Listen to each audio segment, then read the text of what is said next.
Nous ne pouvons pas accepter dans notre pays des femmes, prisonnières derrière un grillage, coupées de toute vie sociale, privées de toute identité. Ce n'est pas l'idée que la République française se fait de la dignité de la femme.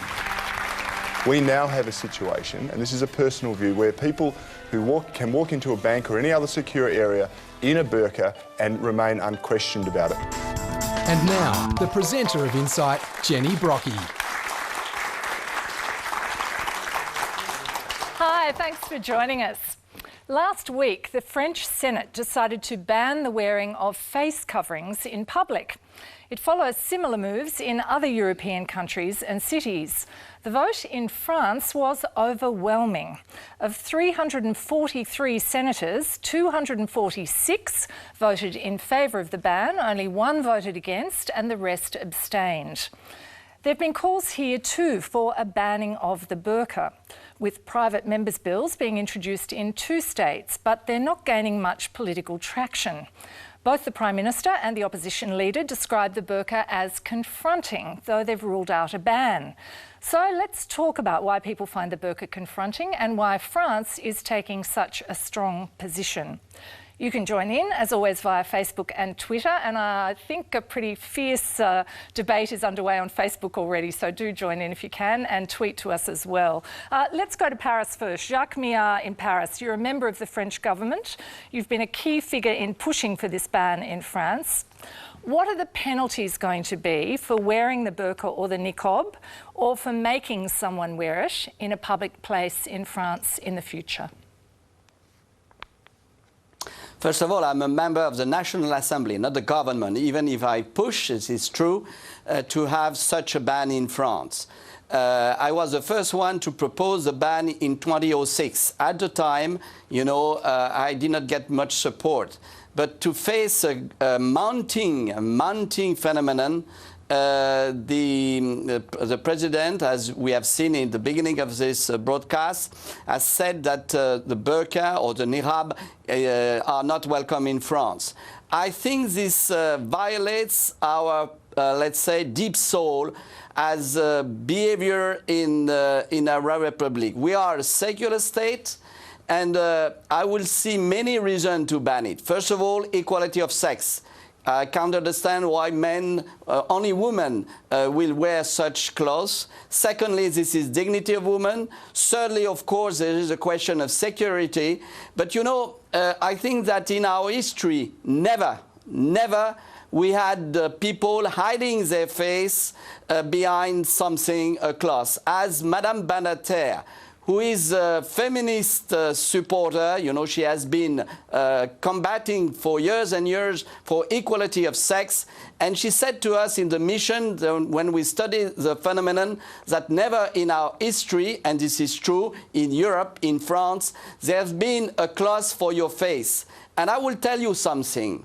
I think when some people say we are stigmatizing a religion, we are stigmatizing women who are wearing such clothes, I'm sorry, I am the victim. I am the victim because those people refuse me to see their face, to communicate with them. And I think this violates the common will to live together, especially in our society where women are on equal footing to men in every sphere of the Republic. All right, I'm going to come back to the question I asked you about penalties in a moment, but before I do, I'd like to talk to some of our guests here. Amina, you're 22. You wear the burqa here in Australia. Do you understand how a Western country could see it as a symbol of inequality, that women are being forced to cover their faces? It's not for the West or anyone else, for that matter, to decide what's inequality. Our religion has given us equality. It's not for him or Cory Bernardi or Fred Nile to tell us we are oppressed or wrong is being done to us. We chose to wear this. So no, I don't understand where the West is coming from. Okay, you only decided to wear it a year ago though, didn't you? Slightly more than a year. Okay, why? Because it's in submission to Allah the Creator and to emulate, to copycat the wives of the Prophet. They also wore it. So, religious reasons? I mean, what are the other reasons that you wear it? There is no other reason actually. I wore it simply and only because I believe it's the right thing to do. It's an act of worship. It's in submission to Allah, and it's emulating the wives of the Prophet and the female companions that were around at that time. I know, Ahmed, you had reservations about Amina wearing it, though. You didn't particularly want her to, did you? No, I did. You Actually, did? Yes, I did. Oh, okay. Yes, I thought you weren't so sure. No, I was sure, yeah.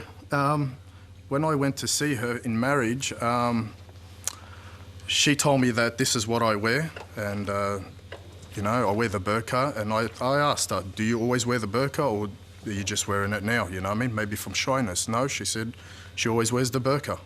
And that was like a condition for her, and that's what I was looking for as well in marriage. A girl with that wears the burqa. Okay, I think we agreed on that. I think your brother was the one with reservations, That's yes? right. Was the brother? Yes, yes. And what were your reservations? Now, the thing is, it's not up to me or up to anyone else to decide on this matter. It's up to her to decide. Now, we just voiced our opinion for his own safety.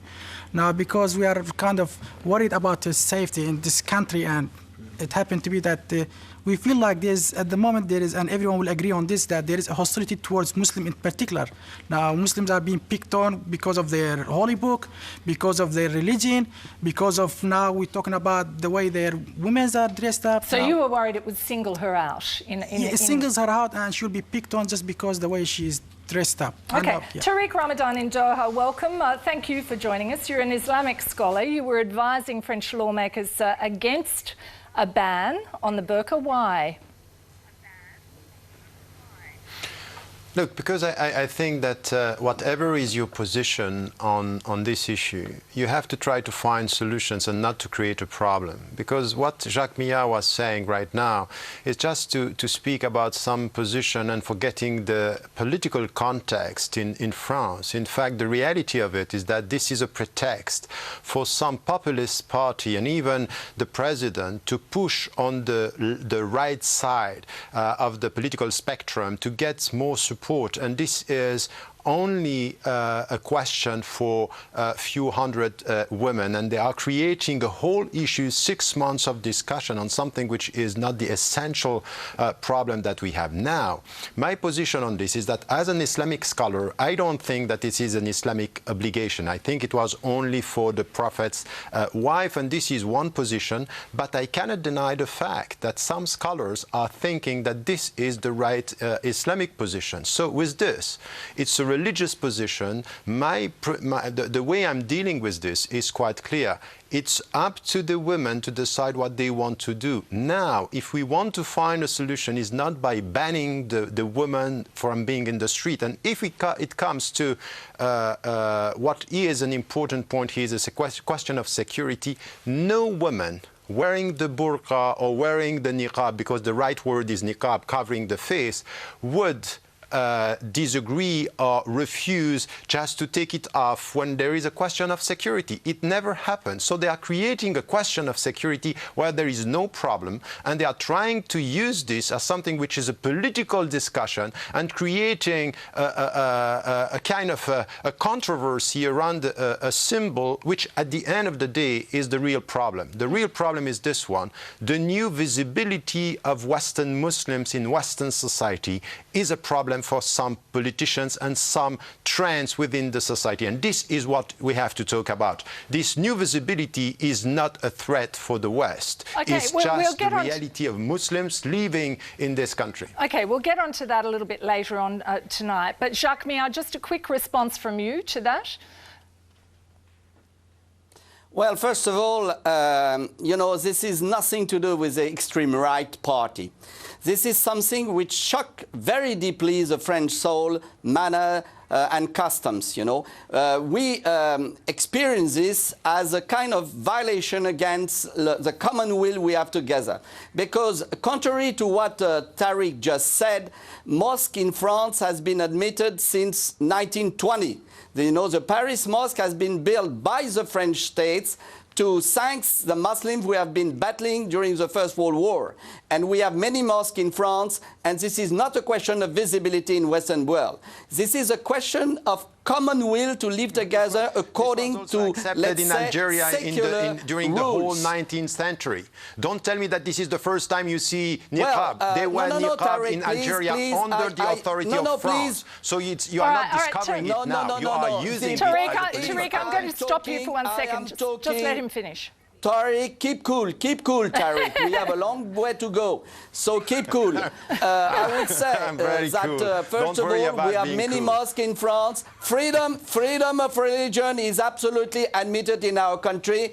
And as you have said in front of the French parliamentary mission where you came to, you said very clearly that 7 schools in Islam forbid this kind of clothing. First of all, I am not a priest. I am not an imam. I am not a rabbin, and I am implementing the French law on every French citizen. All right, Jacques, I'm going to stop you there. I'm going to have to stop you there because there are a lot of people here who want to speak as well. Ruby, you're one of them, I know. And you're Australian Lebanese. You grew up in a Muslim family.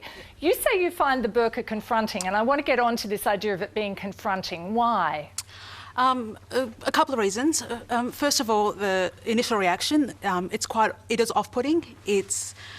I can see you can't see me. It makes me feel like I'm on the back foot, and I can understand that this is probably something that a lot of Westerners or Australians who are not from a Lebanese or a Muslim background would feel. And the reason I said I find it confronting as someone who grew up as a Muslim is that this is, even within Islam, is a contentious issue about the burqa, whether it is actually a part of the religion or whether it's a cultural relic. And how do you see it? I don't think it's necessarily part of the religion. I think it is a cultural symbol, a cultural practice that was used to keep women out of public life, and I think it's been used it's under the excuse of religion to continue to keep women in a certain position. And you're very nervous about saying that, aren't you? Oh, absolutely. Yeah. You know, when you come from a wall, it's always hard to talk about the culture that you're from. Especially with Islam, it's a very sensitive subject, and I don't want to be seen to adding to the problems of Islam in the West. Do you see it as oppressing women, though, in the way that Jacques Miar is describing? I do. I think it's not necessarily in that they've been physically forced to wear it. I think possibly the reasons that they're given, the women that choose to wear it, I think they've been misled into thinking that it's a necessarily part of their religion when it's actually not. Amina? First of all, it's not a cultural thing at all. It is a religious thing. If you study the Quran and the Sunnah and the life of the Prophet and his wives, you will find that they wore it. It's clearly in all the authentic books of hadith, it's there. So it's not a cultural thing, it is an Islamic thing. And secondly, why the need for you and Tom and Dick and Harry and everybody else to see my face? It's none of your business. What I look like is my business. Why do you have to see what I look like? I'm not saying I have to see your face. I was just saying that this is my reaction to it. I'm not saying to insult you with it. She's asked me how I felt, and that was just my... saying it feels like it puts me on the back foot. And I was going to say that's my initial reaction.